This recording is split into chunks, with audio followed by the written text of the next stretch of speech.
more questions this week about weight maintenance. It's a beautiful day to answer them, I think. I thought I'd do a video on my patio here. I wanted to give tips about maintenance because the subject seems never to die. When someone transitions out of losing body fat on a regular weekly or semi-weekly basis, they get into a situation where they have to become comfortable with dealing with weight maintenance. So some of you have made comments on various videos of mine and say, you look thinner here, or you look heavier here. And of course, that is completely normal. The relationship that you will sustain with yourself for the rest of your life will be one of pragmatic value. So you will have a week where you gain weight, you will have a month where you gain weight, but all the while, you'll still have a system in place whereby you can keep track of things. So as long as you're secure in yourself, you won't have to worry. Month in, month out, I keep a record, I keep a log, and that's why if you go to my website, omad.info, you see on there, I keep a monthly log of my weight starting that month. It's a way not only to keep myself honest, but to keep me accountable, so that if somebody wants proof that I've maintained my weight, they can see that. It makes it pretty easy. You'll do that the rest of your life.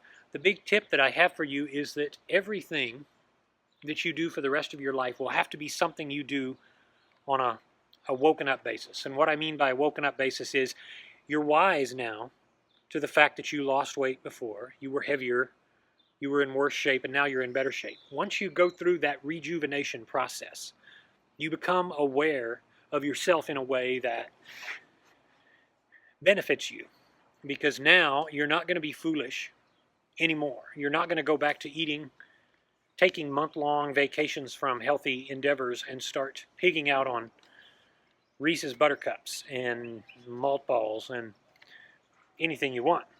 You're not going to, because you've learned the lesson. And the reason you got fat in the first place, if you did, is because you went to sleep. You said, well, I'll think about that later.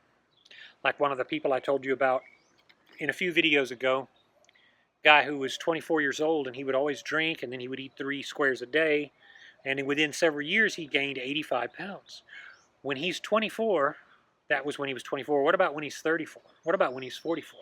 Of course, the self-destruction scene says that that's only going to get worse. So as long as you don't do that, you don't have anything to worry about. But on the flip side of that, you also cannot be too insecure. You cannot be on a diet your whole life. You cannot be constantly thinking about the same issues. You just have to have a pattern in place that says, I know that I've eaten a lot this week, I'm not going to eat too much. Which is why most people stay with 1 meal a day. I've been out, I'm kind of sweaty, so I'm kind of itchy. And there's bugs out here that are kind of driving me nuts. But I love the heat now so much more than the cold that I just deal with it. But you can't be on a diet your whole life. You have to make peace with the fact that not every day will be a perfect day. Not every week will be a perfect week. The easiest way is to stay in the OMAD format. Keep eating 1 meal a day most days.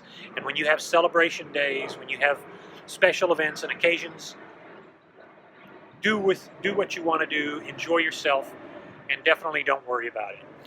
This is balance, folks, and that's why on my channel I have talked a lot about other things in addition to OMAD, because it is a question of balance, and if your life is out of balance, you're not going to function well. If you're always thinking about getting in shape or food or your food choices, then you're going to be imbalanced, because you're going to be not as good a mother or father, wife or husband or brother or sister. You're going to be in a situation in life where you're not on your optimal level. So in the interest of being on the optimal level, understand that the process isn't perfect. I don't feel as good when I overeat, so I limit the amount of times I do that. But if I do that, I don't sit there and beat myself up and say, hey, you know, this is pretty bad.